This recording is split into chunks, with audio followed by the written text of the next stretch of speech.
First day ko sa abroad, nahihirapan ako. Kaya kabayan, kung bago ka pa lang, kaya kailangan mong panoorin to para hindi ka matulad sa akin at nahihirapan. Hello mga Cubs, good morning. Romel EY here. So isa po akong OFW na nandito sa island bilang isang kusinero. So ngayon, ibabahagi ko sa inyo ang aking totoong karanasan noong unang linggo ko dito sa abroad. Ikukwente ko kung ano ang naging adjustment ko at ano ang mga naging mahirap at ano ang mga natutunan ko sa first week ko. Linawin ko lang, hindi ito agency. Lahat na sabihin ko ay based lang sa aking personal na experience. So, mahirap ang pagiging isang OFW talaga kasi ang dami mong kailangang i-adjust, lalo na sa akin. Yung pagising mo sa umaga ay napakahirap talaga. Dahil nga, way back 22, doon sa una kong pinagtrabahuan, ay napaka-ayos lang doon dahil yung pasok ko sa oras is alas 2 ng hapon hanggang alas 10 na ng gabi. So hindi mahirap sa akin. At sa madaling salita, nakalipat ako. At yun, nandito ako ngayon sa island. So bilang isang kusinero, naging trabaho ko dito ay every morning magpapakain po ako ng nasa opisina ng isang malaking kumpanya na nandito nakabase sa island. Ayun, nag-ready na ako sa aking uniform. So, yan sa nakita nyo. Labas-pasok ako sa chiller dahil kinukuha ko yung mga stock na kailangan kong dapat gawin. At hindi madali dahil ang trabaho ko ay alas 7 ako prepare. Tapos, pagkatapos niyan, hanggang alas 8, kailangan ko rin matapos dahil yung alas 8 na yan, yun ang time na dumaragsa na yung mga customer at mag-o-order na sila. So, omelette station ako ngayon. At ito, dala ko na yung sangkalan para sa aking mga preparation. So, alam mo ba na balik tayo sa aking main na mga adjustment. Ang ginagawa ko kasi, nung una, talagang nahirapan ako lalo na sa pagising ng umaga. Dahil malamig din dito, ang hangin lang tuwing winter. So, hindi madali para sa akin at saka kailangan kong mag-adjust dahil nga, although lahat naman ng mga mino is almost same lang. So, ang pagkakaiba lang, ang pagkagawa at may mga kunting difference lamang. So, kailangan ko ring i-adjust ang mga tao na makasalamuha mo, kasama mo sa trabaho. So, at yun, salamat sa Panginoon at okay ang lahat. At ang mga ginagawa ko is adjust, gising ng maaga, ligo na, tapos ang rotation ko dito is sa umaga prepare ng mga breakfast at papunta sa trabaho. Napakahirap din dahil nga gamit ko lang yung electric bike. So hindi madali ang buhay pero ika nga, laban lang. Ang umayaw ay hindi nagwawagi, diba? So ang nagwawagi ay hindi umayaw. Yan lang mga kabayan sa mga baguhan dyan. Sana huwag kayong mainip, sipagan nyo lang ang iyong trabaho. At kailangan nyo ring gabay ng Panginoon para magiging straight o tuwid.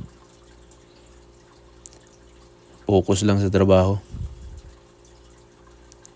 Ayan na. So, ang buhay sa abroad ay hindi talaga madali. Napakahirap ang buhay. Kailangan mo lang magtiyaga dahil lumayo ka sa iyong pamilya para matupad mo ang iyong mga pangarap. Kaya sipagan mo lang. So yan, nakikita nyo, ito na yung mga ginagawa ko. So daily to, Monday to Friday, dito ako nakatrabaho sa umaga. Dahil pagkatapos ko naman dito ay lilipat ako sa isang restaurant, kabilang restaurant ulit. At doon na naman ako magsimula ng magtrabaho. So dito, Humilit Station. So pinapakain ko is ang mga nasa opisina. At sa breakfast, ako ang nag-prepare. Yan yung hawakan ko. Nakita yan, cheddar cheese, American cheese. Ayan, pasok na naman. So, walang katapusang labas, pasok sa chiller. Kaya lang, isa din yan sa mga adjustment na nagawa ko dahil sa unang trabaho, nangangapa talaga ako. Dahil nga, di ko pa matsansa. At sa kalaunan at dahan-dahan ay na-adjust ko na. So, binilisan ko na yung mga ginagawa ko. So, para makuha ko yung 8 o'clock. So, mag-start na ako magluluto. Kasi yung preparation dito sa baba, dalhin ko pa to sa taas. Kailangan ko pang dalhin sa taas yan lahat. So, yan ang ginagawa ko niyan is nag-prepare ako ng egg, fresh egg. Kasi kailangan may umu-order din kasi ng mga fresh egg ng mga customer. So, kailangan mo siyang dalhin sa taas para gusto nila ng fresh egg. Ayan, mabigyan mo sila. Alright. So, ngayon naman, ang ginagawa ko nito is dahil nagkulang ako sa white egg. So, ginawa ko na lang ng paraan. Although meron naman kaming meron naman kaming white egg sa kabila doon sa stock sa kabilang restaurant, pero huli na at nakita ko is empty na pala. So yun yung dapat yung tandaan, lalo na sa mga baguhan. So, dapat palagi pala kayong mag-check sa yung mga stock. At yun, ayos lang naman, na-adjust ko naman yun. At may fresh egg naman, kinuha ko lang yung puti, hiniwalay ko yung yolk. So ito, bell pepper. Isa to sa mga kasama doon sa aking gagawin na isang omelette.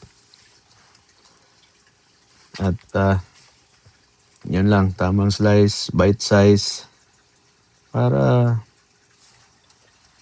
maganda ang ating gawing omelette sa ating mga customer.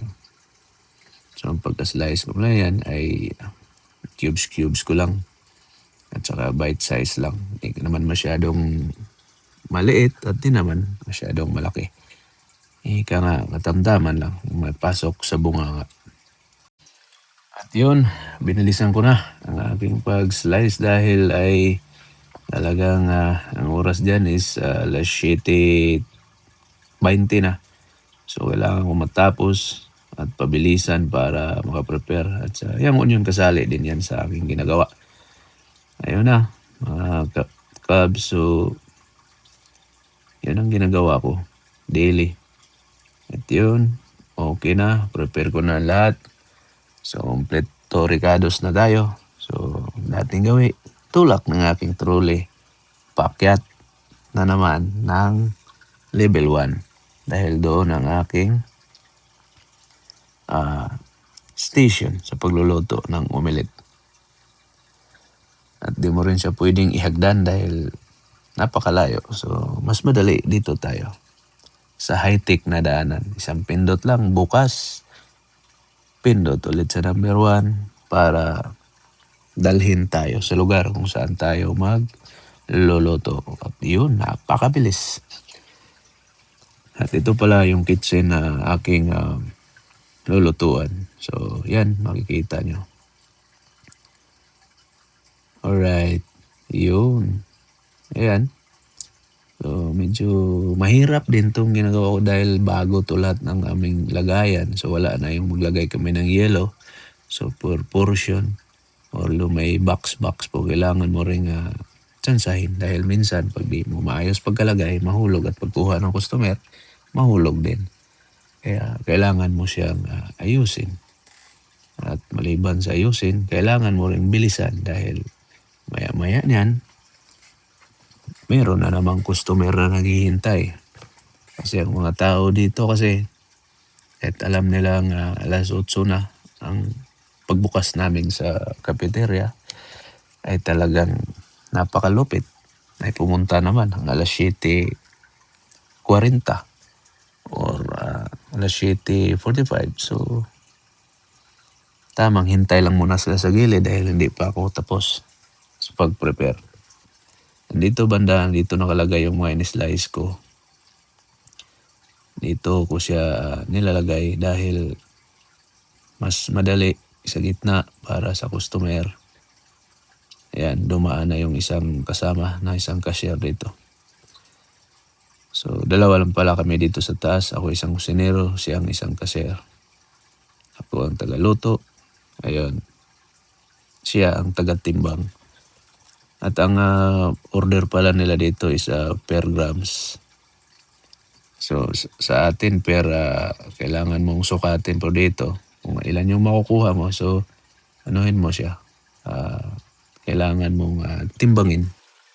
So, at yun, mga kabs, ito yung daily na trabaho ko. So, araw-araw, ganito ang gagawin ko, Monday to Friday. So, maraming salamat sa iyong panonood. So, kung bago ka pa lang sa aking channel, maaari ba kitang hingin yung kunting subscribe mo diyan at palike na rin para sa mga, lalong-lalo sa mga baguhan na gustong mag-abroad. So, sana makatulong itong video na to at makita nyo. At marami pa tayong mga videong dapat nyong makita dahil nandito ako sa island. So, marami pang mga views at napakagandang mga beaches dito na ipapakita ko sa inyo. At yun lang mga kabs.